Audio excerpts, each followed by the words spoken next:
Chapter 3. Avoiding trouble. Moon was successful in avoiding River for the rest of the week. He couldn't understand why, but he kept having flashbacks to his freshman year when two of the seniors caught him watching guys in the shower after PE one day. They tormented him for days before his temper got the best of him and he hurt several of them. All he can remember is he just snapped, and his years of martial arts and Thai kickboxing training erupted within him. When it was all done, one kid had a broken arm, and the two others had broken noses and busted lips. It left him shaking as if he was having a seizure. It got him a week of suspension, even with witnesses reporting that the other boy started it. But after that, no one messed with him again. What he is feeling now about River is different. He doesn't feel threatened, but River has reawakened feelings he thought he had buried deep within him. Every time he believes those old feelings are once again buried, a thought of River will flash across his mind. He wonders how much more handsome that face could be with his long hair out of braids and flowing over his shoulders. He imagines touching that soft hair and placing his face into it to take in River's scent. What the hell is he going to do? All week, River has been fighting the urge to confront Moon and ask him what he did wrong.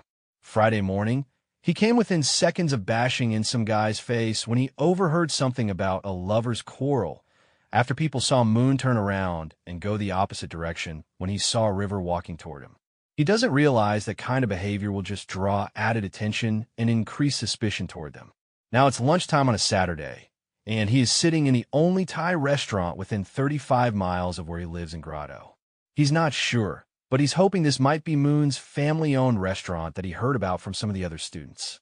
As far as he knows, there's only one Thai family in this wasteland of a community. Sitting in the back at a small booth, River is lost in thought as he holds the menu up in front of his face. Feeling the presence of someone standing beside him, he lowers the menu and looks up. Moon is standing there with an order pad in his hand, pencil ready to write down the order. They both seem to freeze in place, just staring at each other. After a moment, a single tear escapes the corner of River's right eye. He quickly brushes it away with a flick of his fingers. Moon, why are you avoiding me? He doesn't know why he just said that and is now embarrassed. So he quickly looks down at the menu. Moon remains frozen, looking down at the top of River's head. His thoughts start spinning around in circles. He thinks that was a tear. He is truly sad that I've been hiding from him. What do I do now? He looks around and motions for someone else to take care of the other customers. He then sits in the booth and faces River. He says, I was scared. Having lunch with you started bringing back feelings that I thought I had locked away. Then when I saw that book, I was worried I was being set up for some reason, and I panicked. River looks up into his face. Moon continues, I'm sorry, River. I truly am. River dries his eyes again and tries to smile. I'm sorry for being such a drama queen, but Moon, you have no idea how lonely and isolated I feel here. I was hoping you would be someone that could keep me from going crazy. All week I've been trying to figure out what I did wrong. I even considered leaving Grotto and moving to Houston to be close to my grandmother.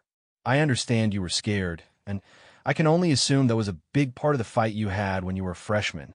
Moon is surprised that River knows about that fight, but he doesn't interrupt him. Montreal is a much more progressive city, and I was never afraid to just be myself there. I'm looking for someone to help guide me through all the ups and downs of my last school year here in this hell pit.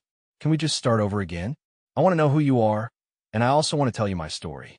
Before either of them can say anything else, a little Thai lady that could be 40 or 60 comes out of the kitchen door and yells at Moon in Thai. He quickly stands up and says, What would you like to order, River? His big smile gives River the yes answer he was hoping for. Bring me your favorite thing off the menu and some Thai iced coffee. I would probably like anything you like, so surprise me. River responded. How spicy? Moon asked. River thinks just a second before saying something between medium and hot. I think I can handle just about anything you throw at me. He winks at Moon, who only huffs out his doubt. The food was delicious. As River stands in front of the cash register to pay his bill, Moon walks up and says, This is Money, my older sister.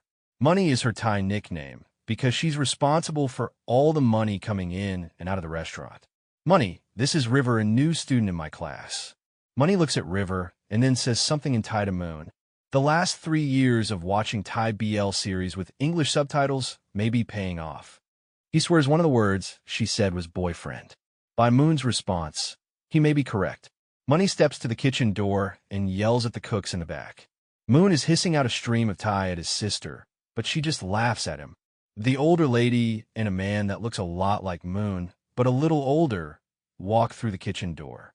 Money points at River and in Thai, introduces him to the two. Moon is as deep a shade of red as River has ever seen. He finally says, "River, this is my mom and my older brother, Milk."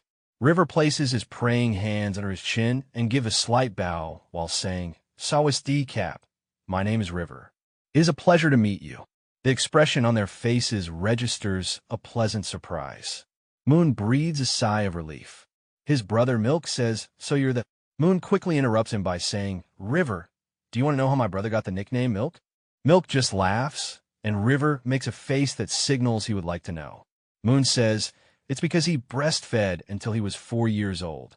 The only thing that stopped him was Money being born. Everyone laughs until they hear a customer saying they were ready to order, and suddenly everything went back to business as usual. River looks at Moon and says, "Where's the closest Asian market?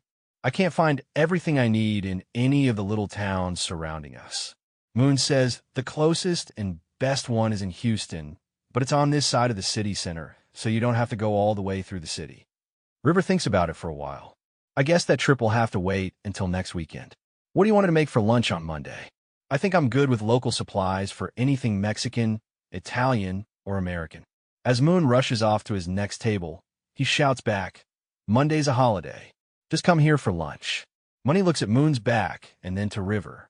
She leans into him and says, "Be nice to my little brother. I don't want to see him in therapy again."